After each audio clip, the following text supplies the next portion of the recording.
Hi hello నమస్తే welcome to పూరా local. Musi సుందరీకరణలో భాగంగా గాంధీ స్టాచ్యూ పెట్టడానికి రాష్ట్ర ప్రభుత్వం 5,000 కోట్లను ప్రకటించడం జరిగింది. అయితే దీనికి సంబంధించి ఇక్కడ మధు పార్క్ రైట్స్ అపార్ట్మెంట్ వాళ్ళు ఏ బ్లాకు బి బ్లాకును కూడా ఈ స్టాచ్యూ కోసము వీళ్ళకి నోటీసులు కూడా ఇవ్వడం జరిగింది. దీనికి సంబంధించి సోషల్ మీడియాలో గత 10 రోజుల నుంచి అయితే చాలా వైరల్ అవుతున్న వీడియోస్ చూస్తూ ఉన్నాం. వాళ్ళ బాధిత కుటుంబాలు 450 బాధిత కుటుంబాలు కూడా మమ్మల్ని ఇక్కడ నుంచి పంపించొద్దు, ఇవి బఫర్ జోన్లో లేని అపార్ట్మెంట్లో రిజిస్ట్రేషన్ ఉన్న పట్టాలు ఇవి అని చెప్తా ఉన్నారు. దీనికి సంబంధించి వాళ్ళ ఇబ్బందులను వాటిని పట్టించుకోవడానికి అని చెప్పేసి, వాళ్ళ బాధలను పట్టించుకోవడానికి అని చెప్పేసి రాష్ట్రంలో ఉన్న పలు సంస్థలు కావచ్చు, అదేవిధంగా కొన్ని పార్టీ వాళ్ళు కూడా మద్దతు తెలుపుతూ ఉన్నారు వీళ్ళకి. సో ఈరోజు బీజేపీ రాష్ట్ర ప్రధాన నాయకులు ఎన్ రామచంద్రరావు గారు కూడా వీళ్ళకు పరామర్శించడానికి ఈరోజు రావడం జరిగింది. దీనికి సంబంధించి పూర్తి వివరాలను తెలుసుకుందాం. 5,000 కోట్లతోని గాంధీ స్టాచ్యూ పెట్టడం కోసం అని చెప్పేసి మాధవ్ పార్క్ బ్రిడ్జికి సంబంధించి గత 10 రోజుల నుంచి కూడా సోషల్ మీడియాలో చాలా వీడియోస్ వైరల్ అవుతూ ఉన్నాయి. దీనికి సంబంధించి ముందుగా కాంగ్రెస్ నాయకులు తెలివి తెచ్చుకోవాలి. గతంలో అయోధ్య గుడి కట్టేటప్పుడు అది భక్తులందరూ కూడా చందాలు వేసుకొని కడితే అక్కడ 3,000 కోట్లతో కడుతుంటే దానికి అంతా కూడా కాంగ్రెస్ నాయకులు అవహేళన చేసిరు. గుడిని కూడా ఇబ్బంది పెట్టేటువంటి సందర్భం, భక్తులందరూ చందాలు వేసుకునేటువంటి సందర్భం. అలాంటి సందర్భంలో అప్పుడు గుడి ఎందుకు కడతారు? హాస్పిటల్ కట్టవచ్చు కదా, కాలేజీ కట్టవచ్చు కదా, లేకపోతే పిల్లలందరికీ కూడా విశ్వవిద్యాలయాలు కట్టవచ్చు కదా అని చెప్పారు. మరి ఈరోజు ఈ కాంగ్రెస్ నాయకులకు బుద్ధి ఏమైందని అడుగుతున్నాం. అదేవిధంగా ఇక్కడనే ఎందుకు కట్టాలి? గాంధీ విగ్రహాన్ని ఇంకెక్క చోట అయినా కట్టవచ్చు. గాంధీ అంటే అందరికీ అభిమానం ఉంది. కానీ గాంధీ విగ్రహాన్ని అడ్డం పెట్టుకొని ఒక హిందువులు ఉండే ప్రాంతాన్ని సెలెక్షన్ చేసుకొని ఇక్కడ ఉన్నటువంటి ఎంఐఎం నాయకులకు, ఇక్కడ ఉన్నటువంటి ఓవైసీ బ్రదర్స్ని పరిపూర్ణం చేసుకోవడానికి రాజేంద్ర నగర్ కూడా గతంలో ఇక బీజేపీ అన్ని సీట్లు ఇక్కడ కార్పొరేటర్లు అందరూ బీజేపీలు గెలిచారు. రేపు భవిష్యత్తులో మళ్ళీ పోతుందేమని చెప్పి ఓవైసీ ఆడుతున్నట్టు నాటకమేమో అని రేవంత్ రెడ్డి దీంతో ఆడిపిస్తుండేమో అని చెప్పి మాకు అనుమానం ఉంది. అదేవిధంగా ఇక్కడనే మీరు చూడండి, ఇక్కడి నుంచి నీళ్ళు పోతున్నాయి. ఇది బఫర్ జోన్ అంటారు. మరి ఆ రోజు ఇచ్చిన ఆఫీసర్లు, మేము జిహెచ్ఎంసీ కార్పొరేటర్లుగా మాట్లాడుతున్నాము, ఆ రోజు ఇచ్చిన ఆఫీసర్లు కళ్ళు మూసుకుర్రా? ఆ రోజు మీరు ఆఫీసర్ల దగ్గర నుంచి ఫీజులు కట్టించుకునే డబ్బులు ఎవరికి ఇస్తారు? మీరు కూడా ఆ డబ్బులు ఏమవుతాయి? ఆ ఆఫీసర్లు ఇప్పుడు ఉంటే వాళ్ళని సస్పెండ్ చేస్తారా? మరి ఆ రోజుల్లో ఉన్నటువంటి గవర్నమెంట్ ఏం చేసింది? ఈరోజు బఫర్ జోన్కి ఆనుకున్నటువంటి వీటివి ఇస్తున్నామని చెప్తున్నారు. బఫర్ జోన్ అయితే మరి ఆ రోజు ఆఫీసర్లు ఏం చేశారని మేము సూటిగా ప్రశ్నిస్తున్నాం. ఇవన్నీ కావాల్సి ఓవైసీ బ్రదర్స్ మెప్పించుకోవడానికి ఇక్కడ ఉన్న రాజేంద్ర నగర్ని ఇప్పుడు 7 సీట్లు ఎమ్మెల్యేలు ఉన్నాయి, 8వ సీటు వాళ్ళు గిఫ్ట్ చేయడానికి మొన్ననే జూబ్లీహిల్స్ ఒకటి ఇచ్చిండ్రు. ఇప్పుడు ఆ విధంగా చేసుకోవడానికి జరుగుతున్నట్టు పన్నాగంలో ఇక్కడ ఉన్నటువంటి మొత్తం మీరు ఒకటి గమనించండి, అక్కడ 80% 90% నార్త్ ఇండియన్స్ ఉన్నారు. ఆ నార్త్ ఇండియన్స్ని దెబ్బ కొట్టాలంటే దాదాపుగా 600 ఇళ్లను ఇక్కడికి నుంచి ఖాళీ చేయించాలి. అక్కడ ఉన్నటువంటి అత్తాపూర్లు ఉన్నటువంటి కొంతమంది వ్యవసాయ పొలాల తరతరాల నుంచి తాతల నుంచి వస్తున్నటువంటి కుర్మ కులస్తులు, ఇంకా చాలామంది అనేక కులస్తులు అవి ఉన్నాయి.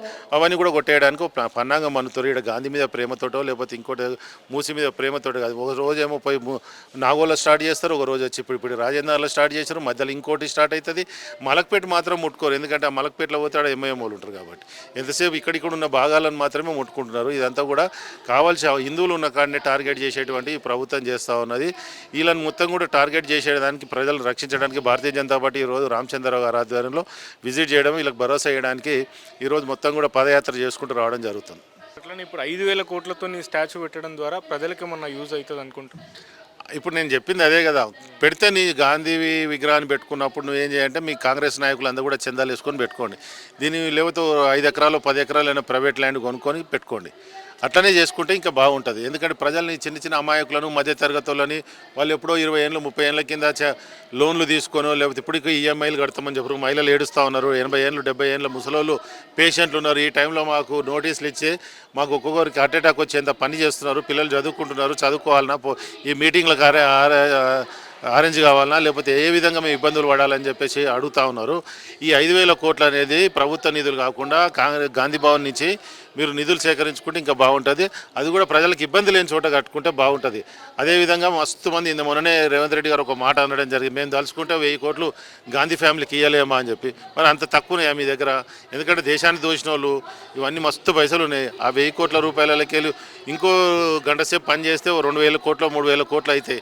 అవన్నీ పెట్టుకొని ఒక 100 ఎకరాలు ఎక్కడైనా కొనుక్కొని పెట్టండి. గాంధీ గారిని ఏం పెట్టద్దని ఎవరంటారా? ఇప్పుడు కేసీఆర్ మొన్న మన అంబేద్కర్ గారిని పెట్టిండు. ఎంత ప్లేస్లో పెట్టిండు? 2,000 గజాలలో పెట్టిండు. ఈడ 2,000 గజాలు దొరుకుతలేదా? ఓ ఎకరం దొరుకుతలేదా? దీనికి ఎంత పెద్ద తమాషా చేయాల్సిన అవసరం ఏముంది?